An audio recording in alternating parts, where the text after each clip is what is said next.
रटते रटते बीते उमरिया, रामा रामा रटते रटते बीते उमरिया। रघुकुल नंदन कब आओगे, रघुकुल नंदन कब आओगे, मिलने की डगरिया। रामा रामा रटते रटते बीते उमरिया, रामा रामा रटते रटते बीते उमरिया। राम गृहाई। सबरी मैया को दो पुरुष आते हुए दिखा, पर राम जी जब दिखाई पड़े तो सबरी मैया को राम जी को याद नहीं आई। सबरी मैया को अपने गुरु जी को की याद आई, राम जी की याद नहीं है। जब सामने राम जी दिखा तो जिस जीव के कारण भगवान प्राप्ति हो रहे, भगवान से पहले उस जीव को धन्यवाद दिया करो। अगर आप ना होते तो भगवान कैसे मिलते। सबरी माँ को गुरु जी की याद आई। सबरी मैया ने गुरु जी से कहा था, गुरु जी आप जाएंगे तो जब भगवान जब आएंगे तो मैं कैसे उसे पहचानूंगी, बताओ गुरु जी। तो गुरु जी ने 5 पहचान लक्षण बताए थे भगवान जी का। पांचों जी से मिल जाए तो मान लेना वो राम जी है, राम जी आ रहे हैं। तो पहला लक्षण क्या था? सरसी जलोचन। दूसरा लक्षण बाहु विशाला। तीसरा जटा मुकुट सिरे। चौथा उर्बन माला, अर्थात कमल के पंखुड़ियों के समान प्रभु के नेत्र होंगे। सबरी बोली वैसा ही दिख रहा है, ये पहला लक्षण मिल गए। आजाद बाहु होंगे, अर्थात घुटने से नीचे तक उनकी भुजा होगी। शबरी मैया हाथ देखी, अरे लंबे लंबे हाथ है। शबरी मैया कहती है दूसरी लक्षण मिल गए, मेरे गुरु जी ने बताया था। तीसरा लक्षण कहा? सिर पे जटाओं का मुकुट होगा। शबरी मैया कहती है 3 मिल गए लक्षण। चौथा लक्षण गुरु जी कहते गले में वनमाला होगा। तब तक राम जी वहां पर आ गए। वनमाला उस माला को कहते हैं जो 5 प्रकार के वन के पुष्पों से रहता है, मिलकर बनी हो। उसकी लंबाई गले से लेकर नीचे पांव तक राम जी पहने हुए थे। सबरी मैया ने कहा, सबरी मैया ने कहा बोली 4 मिल गए, बस एक बचा। राम जी बोले क्या? सबरी बोली 5 मिल जाए तब बताऊंगी आप इसके बारे में जो मोरे गुरु जी ने जो बोला था। सबरी सोचने लग, गुरु जी 5वां लक्षण क्या बोले थे? ईश्वरम नहीं आ रहा। हाँ, गुरु जी बोले थे अकेले नहीं आएंगे। श्याम और सुंदर 2 भाई, एक सांवले होंगे एक गोरे होंगे, 2 भाई होंगे। सबरी मैया देखने लगी, सांवले गोरे तो हैं, मगर भैया है या नहीं ये नहीं मालूम। सबरी मैया ने राम जी से पूछा, भाई साहब ये गोरे वाले आपके क्या लगते हैं? राम जी कहते बोले माई ये हमारे छोटे भाई है, ये लक्ष्मण है और हम ही रघुराई हैं। जैसे सबरी मैया सुनी, सबरी पड़ी चरण जब लपटाई, लपट गई चरण में रघुकुल के। मेरी मां सबरी लपट गई समझे। भक्तों पतंग के धागों को जैसे लटाई में लपेटते हैं ना, वैसे सबरी मैया भगवान की चरण में उलझ गई। बार बार सबरी मैया उठती है, भूल जाती है, कहती है मेरे प्रणाम किया है या नहीं।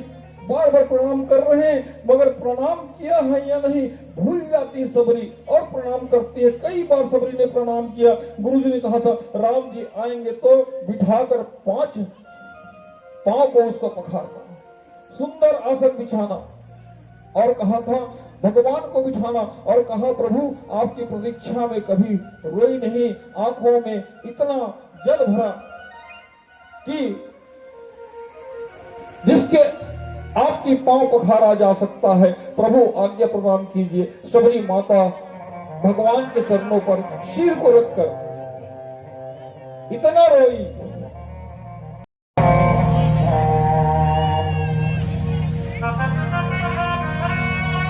इतना रोई मेरी मां सबरी कि अपने आंखों से भगवान को चरण को पखार दिए मेरे भक्तों, बहुत रोई।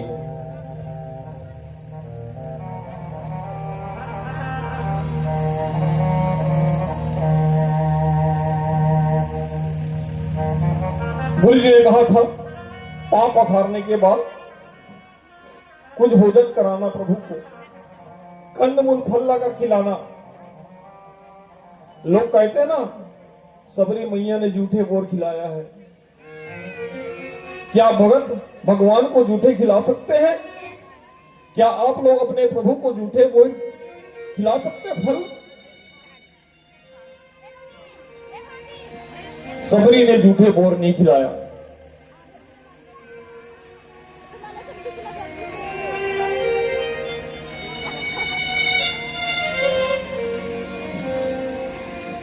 मानस में लिखा है कि सबरी मैया ने जूठा फल खिलाया ही नहीं, लेकिन एक चीज हम बताएं, चखा जरूर था मेरे भक्तों, लेकिन जूठा नहीं खिलाया था वो। और आप बोलेंगे महाराज चखा तो है तो जूठा कैसे नहीं होगा? नहीं भक्तों, सबरी मैया जाते थे जहां बेर लगे थे, एक वृक्ष के 10-12 फलों को तोड़ करके चक चक कर देखती थी। वो चारों तरफ को चक चक कर देखती थी, और जिस वृक्ष के चारों तरफ के फल मीठे निकल जाते थे, फिर उसी वृक्ष के फलों को तोड़ करके राम जी के लिए लाते थे वो, मगर जूठा नहीं खिलाया सबरी मैया ने। इस प्रकार चक भी लेती थी और जूठा भी नहीं होता था। भगवान प्रेम से प्रभु खाए, कैसे खाए? बारंबार बखान करके खाए मेरे भक्तों, बारंबार बखान करके खाए। इसका अर्थ थे राम जी खाते थे और कहते थे मैया ये तो बड़ा ही मीठा है। फिर दूसरा पैर उठाते और कहते थे खा के ये तो पहले वाली सी मीठा है मैया, ये तो पहले वाले सी मीठा है। राम जी जितने बार बेर खाते उतनी प्रशंसा करते थे मेरे श्रोतागणों। पूज्य पास श्री तुलसीदास जी ने महाराज ने विनय पत्रिका में लिखता है कि नाजल की जानत प्रीत रीत रघुराई। पूरे संसार में केवल रघुनाथ जी है जो प्रेम के रीति को जानते हैं। मेरे श्रोतागणों, जब भगवान राम बने तो राम जी जहां जहां जाते थे, जैसे मित्रों के घर, ससुराल, गुरु जी के घर, अपने घर, कहीं भी जाते थे, फिर भोजन कराने वाले हाथ जोड़कर उनसे पूछते थे प्रभु भोजन का स्वाद कैसा है? परंतु भगवान कहते थे स्वाद तो है परंतु वो स्वाद नहीं है जो मेरे सबरी मैया ने जो मुझे फल में मिले, वो मिठास आपके 56 भोग में नहीं है। ऐसे भगवान कहते थे। तहां तहां कई सबरी की फलन की, रुचि माधुरी नहीं पाई, जानत प्रीत रीत रघुराई। सबरी मैया से गुरु जी ने कहा राम जी आए तो भोजन कराने के पश्चात उनका स्तुति जरूर करना। मगर भक्तों यहाँ यही फंस गई सबरी। सबरी मैया बोली प्रभु मैं पढ़ी लिखी नहीं।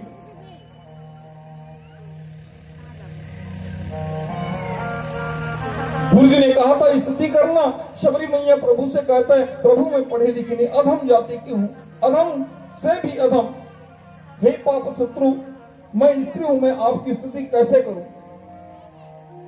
राम जी बोले पहली मेरी बात सुनिए मैया, कोई भी व्यक्ति जात से, धन से, बल से, पात से, वैभव से,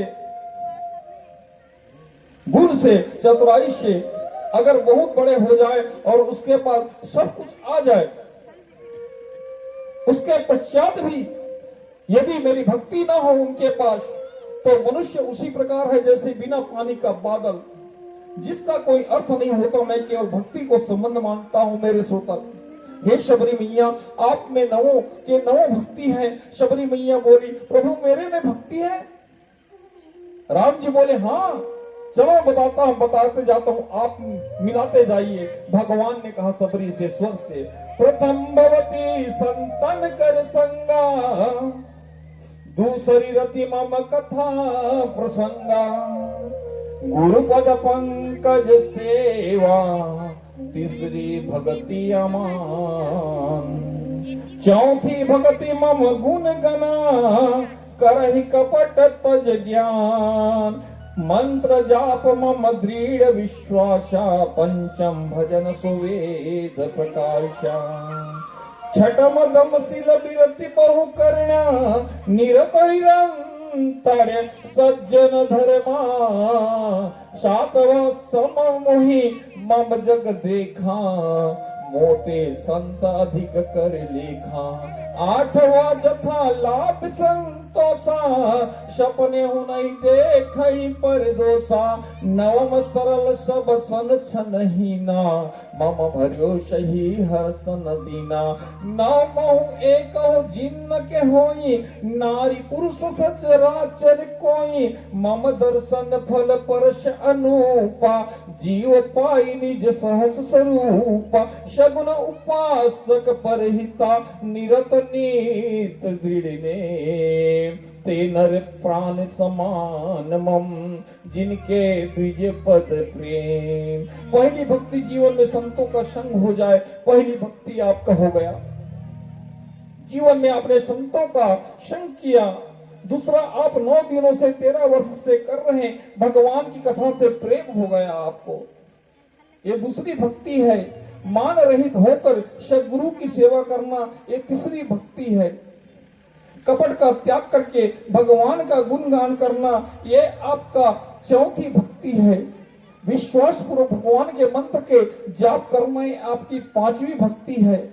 जीवन में समदम से युक्त होकर सज्जनता पूर्वक अपने कर्तव्य का पालन करते रहना, ये आपकी 6वीं भक्ति है।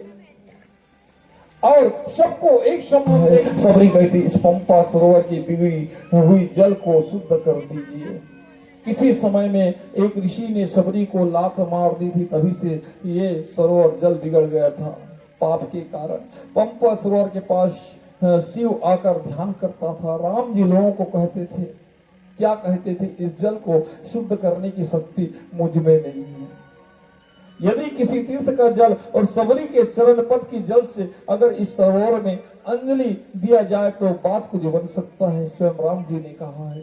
सबरी को उस सरोवर में स्नान करा गया, तभी पंपा सरोवर का जल शुद्ध हुआ और राम जी ने सबरी का उद्धार किया। मेरे भक्तों, उसके पश्चात प्रभु ऋषभ मुख पर्वत के पास गए और हनुमान से मिलन हुआ। हनुमान ने सुग्रीव से मित्रा कराई। मेरे भागवत प्रेमी गणों, जब तक ईश्वर से जीव की मैत्री नहीं होती तब तक जीवन सफल नहीं हो सकता, और ऐसी मैत्री हनुमान जी के बिना नहीं हो पाता। बोलिए श्री रामचंद्र की जय। भगवान कृष्ण जन्म की कथा की श्रवण की ओर चलेंगे। इससे पहले भजन हमारे संगीतकार भाई श्रवण करा देंगे। बोलिए श्री राम। जाएंगे राम आएंगे, मेरी झोपड़ी के भाग आज खुल जाएंगे। राम